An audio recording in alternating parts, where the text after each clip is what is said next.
Let's talk about another biblical contradiction. Who sold Joseph into slavery in Egypt? Hey everybody, I'm Dan McClellan. I'm a scholar of the Bible and religion.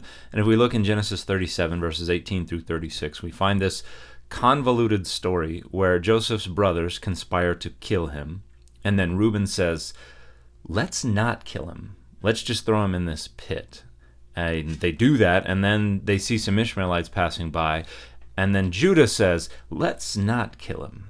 Let's sell him to these Ishmaelites. But then Midianites pull him out of the pit, and they sell him to Ishmaelites who take him to Egypt.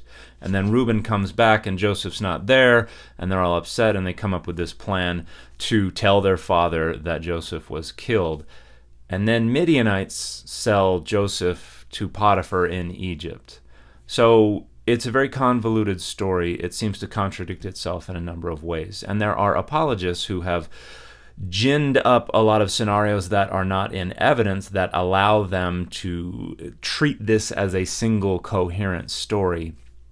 But it's not plausible. It's certainly not probable. All it is part of this apologetic endeavor to try to gin up the tiniest little sliver of not impossible, not so that they can convince people what most likely is going on here, but so that they can convince people who already agree that there are no contradictions in the Bible, that it's not impossible that there are no contradictions in the Bible. But if we are not worried about trying to prove that it's not impossible there are no contradictions in the Bible, there's a very easy solution to this. We can isolate different parts of two different tellings of this story within these verses, and then we can disentangle them, and we can put them back together into two entirely separate, entirely coherent versions of this story.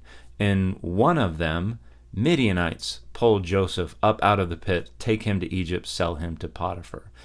In another, the brothers sell him to Ishmaelites, who then take him into Egypt.